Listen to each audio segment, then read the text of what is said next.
Saya tidak mengatakan bukan hukum Allah, tapi hukum Allah itu harus dicerna, Bang. Contoh kecil, Bang. Kalau hukum Allah dicerna, kenapa terbentur antara satu dengan dua, dengan tiga, tiga dengan empat? Itu sebetulnya tidak terbentur, Bang. Itu hanya kultur yang berbeda, iklim yang berbeda. Oke, salah satunya, ya. Robi, tidak ada. Cuma bahasannya di dalam Al-Quran itu aqimus sholah. Ya, terus?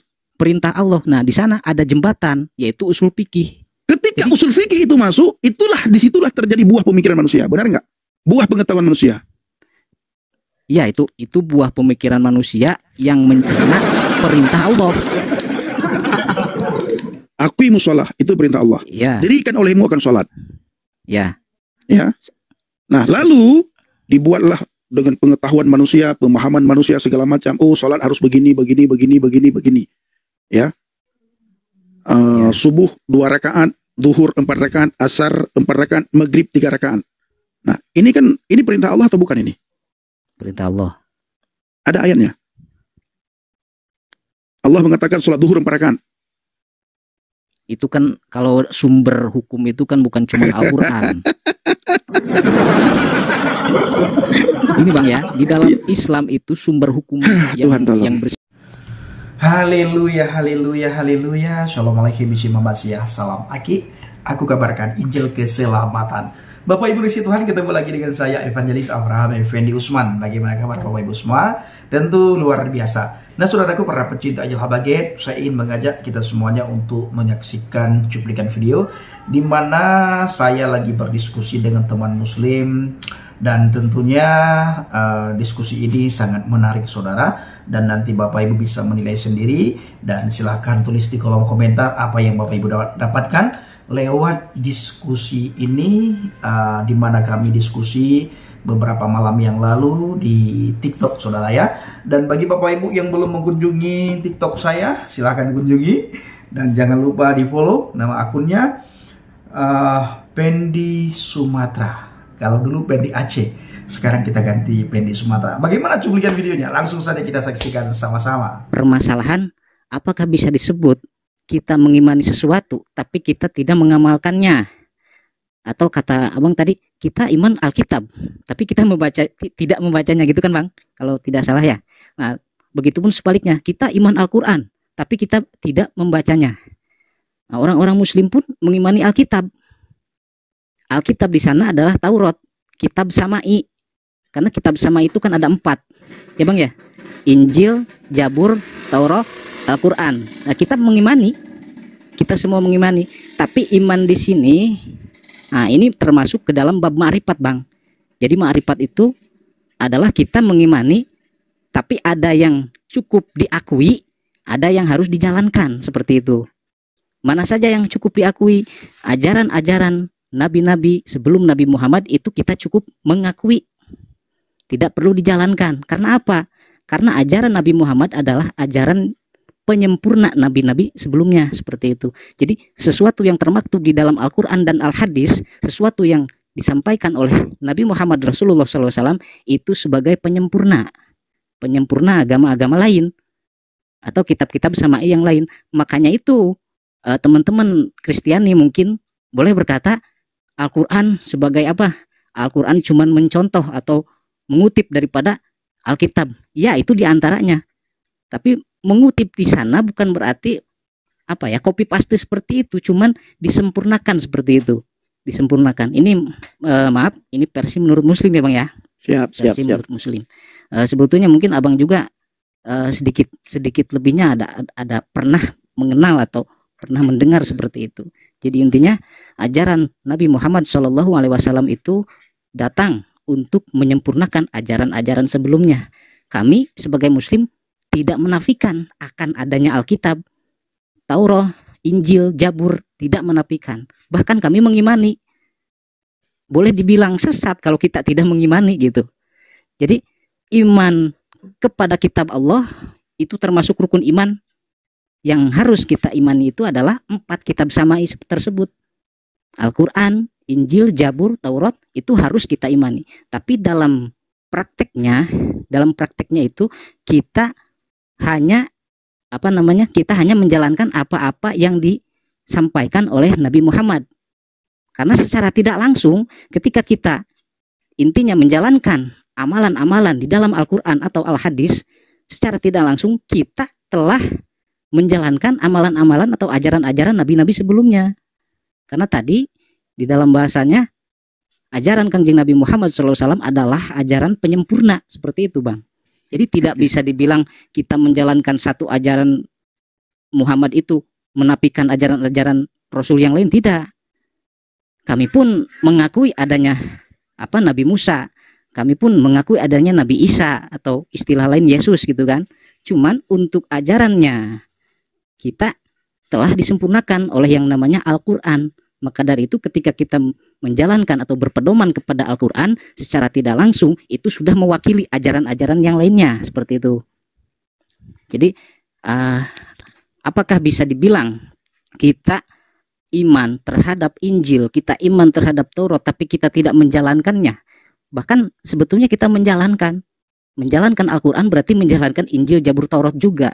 Tidak bisa dibilang kita menafikan seperti itu. Oke. Udah? Mungkin untuk sementara sudah ya? Ya, sementara sudah Bang. Oke. Saya 2 poin aja yang saya catat. Abang panjang lebar bicara. Panjang lebar Abang uraikan.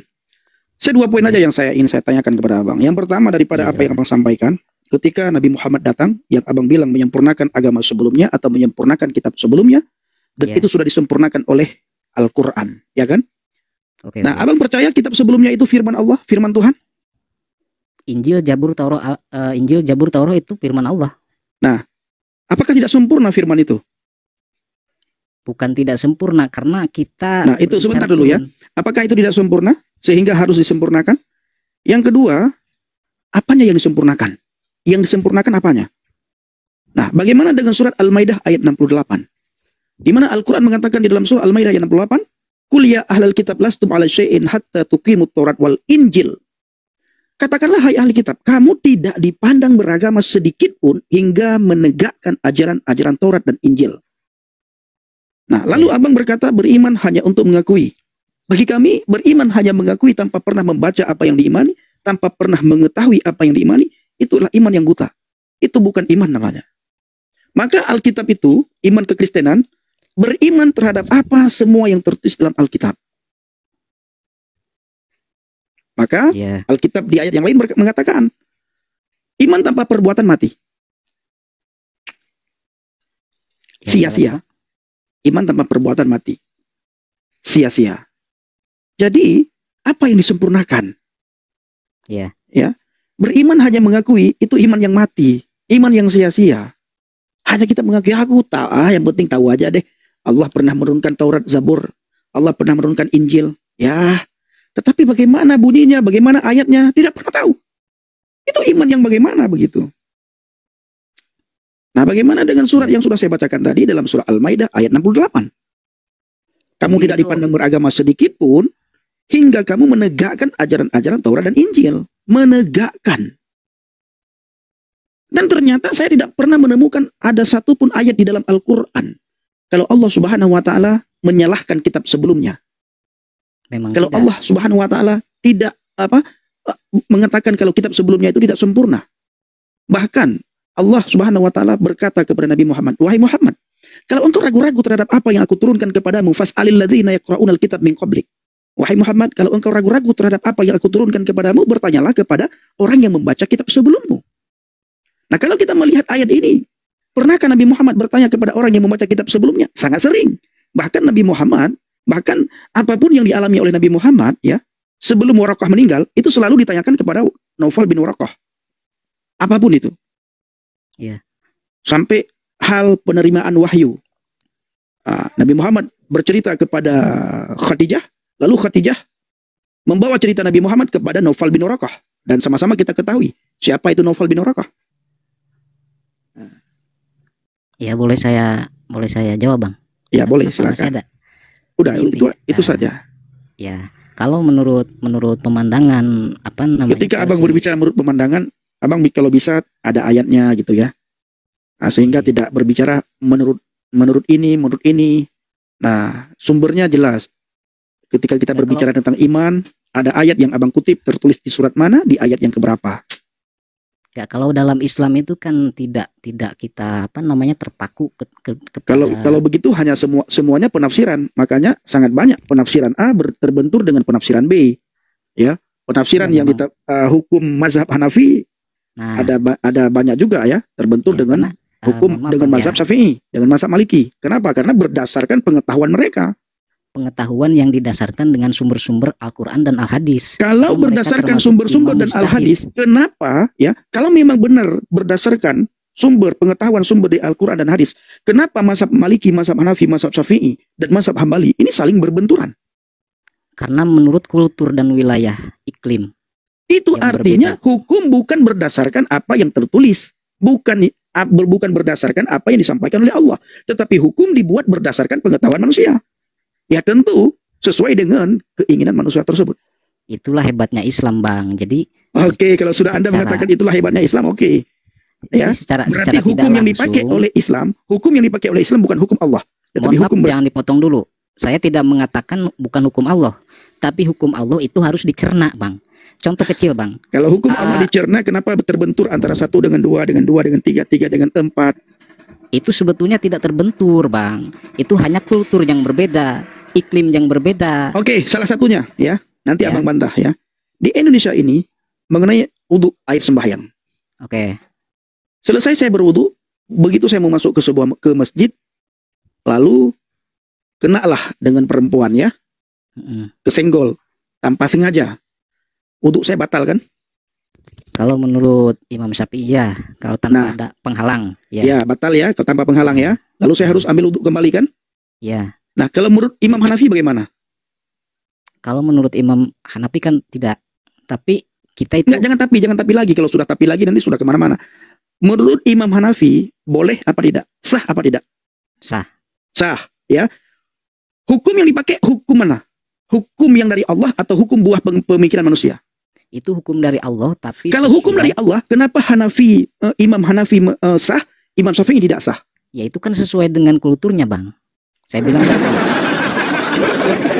Sesuai dengan kondisi. Sesuai dengan kondisi ya, sesuai dengan keadaan ya.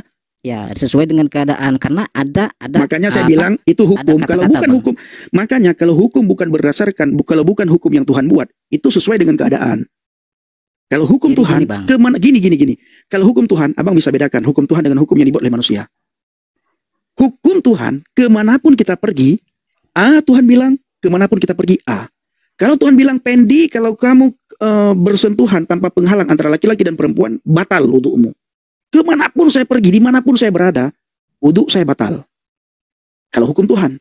Tapi karena hukum manusia berdasarkan keinginan manusia itu sendiri, sebagaimana yang abang sampaikan barusan, ya tergantung keadaan. Kalau keadaannya terdesak, kalau keadaannya terdesak, ya tidak masalah. Dalam Islam itu mengenal ruhshoh, itu pun kita harus pelajari. Terserah abang, mau abang bilang ruhshoh, ini, itu semua buah pemikiran manusia, Bang.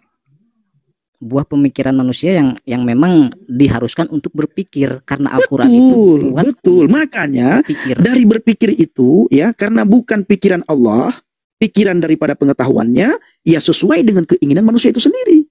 Contohnya, Imam Syafi'i maunya begini, Imam Hanafi maunya begitu, Imam Hambali maunya begono, Imam Maliki maunya begini. Tetapi kalau maunya Allah, bagaimana? Sebetulnya ya, di dalam Islam itu, abang mungkin sedikit mengenal ada perbedaan atau ikhtilaf itu cuman di dalam bahasan fikih, Bang. Ini dari awal tadi saya membuka dalam bab iman atau tauhid. Untuk di dalam akidah itu tidak ada perbedaan. Karena hukum pasti. Bagaimana hukum abang bilang? Bagaimana abang bilang hukum pasti? Bagaimana abang mau bilang hukum pasti? Ya, dari sini saja dengan di Arab Saudi berbeda. Artinya, ya susah saya kalau ngomong begini ya. Berbeda di mana masalah tauhid? Nggak ada perbedaan, Bang. Kalau di dalam Muslim, rukun iman pun 6. Tidak ada perbedaan, banyak perbedaan mengenai tauhid. Itu yang abang tadi bahas itu bukan masalah tauhid, itu masalah fikih. Ya, fikih. Saya paham, Bang, mengenai ini. Makanya saya bilang hukum yang dipakai itu bukan hukum Tuhan. Kalau hukum Tuhan, Bang ya, hukum Tuhan ini ya, kemanapun abang pergi, kalau tidak sah ya tidak sah, kalau sah ya sah. Tapi kalau hukum berdasarkan pemahaman manusia, keinginan manusia, ya sesuai dengan kondisi dan situasi. Nah, di sini Bang ya, Abang membahas masalah hukum ya. Hukum itu yang perlu diketahui. Pertama, hukum itu ada berapa macam. Ada hukum syara, ada hukum akal. Hukum syara, hukum akal itu semua dibuat oleh manusia, Bangku. Hukum syara tidak dibuat oleh manusia. Terus siapa yang buat? Hukum syara itu emang hukum Allah. Di mana ayat? Coba. Bagaimana hukum syara? Coba. Hukum syara contohnya seperti halnya sholat. Memang di dalam Al-Quran tidak dikatakan as-sholatu wajibun. Kalau secara Arabi tidak ada. Cuma bahasannya di dalam Al-Quran itu aqimus sholah. Iya, terus? Perintah Allah. Nah, di sana ada jembatan, yaitu usul fikih. Ketika usul fikih itu masuk, disitulah terjadi buah pemikiran manusia. Benar nggak? Buah pengetahuan manusia. Ya, itu buah pemikiran manusia yang mencerna perintah Allah. Aqimus shalah, itu perintah Allah. Ya. Dirikan olehmu akan sholat. Ya. Ya. Nah, lalu dibuatlah dengan pengetahuan manusia, pemahaman manusia segala macam. Oh, sholat harus begini. Ya. Subuh 2 rakaat, zuhur 4 rakaat, asar 4 rakaat, maghrib 3 rakaat. Nah, ini perintah Allah atau bukan ini? Perintah Allah. Ada ayatnya. Allah mengatakan sholat zuhur 4 rakaat. Itu kan kalau sumber hukum itu kan bukan cuma Al-Quran. Ini Bang ya, di dalam Islam itu sumber hukum yang bersifat fikih semua itu ketika Abang bilang semua perintah Allah, ketika saya tanyakan tidak ada satupun Abang bisa buktikan kalau itu perintah Allah. Nah, saudara dikasih Tuhan, para pencinta ajalah baget, kita sudah sama-sama mendengar cuplikan videonya, kita sudah sama-sama mendengar diskusinya. Apa yang Bapak Ibu dapatkan? Silahkan tulis di kolom komentar, dan mari kita pergunakan komentar kita dengan bijak. Di akhir video, saya selalu mengajak Bapak Ibu semua supaya kita tetap berdiri teguh atas pondasi iman yang benar. Terima kasih. Assalamualaikum warahmatullahi wabarakatuh. Salam Aki. Aku kabarkan Injil keselamatan. Bapak Yahweh Bishop Adonai Yeshua HaMashiach, Ruach Kudus memberkati kita semua. Haleluya, amin. Salam Murtadin. Terima kasih.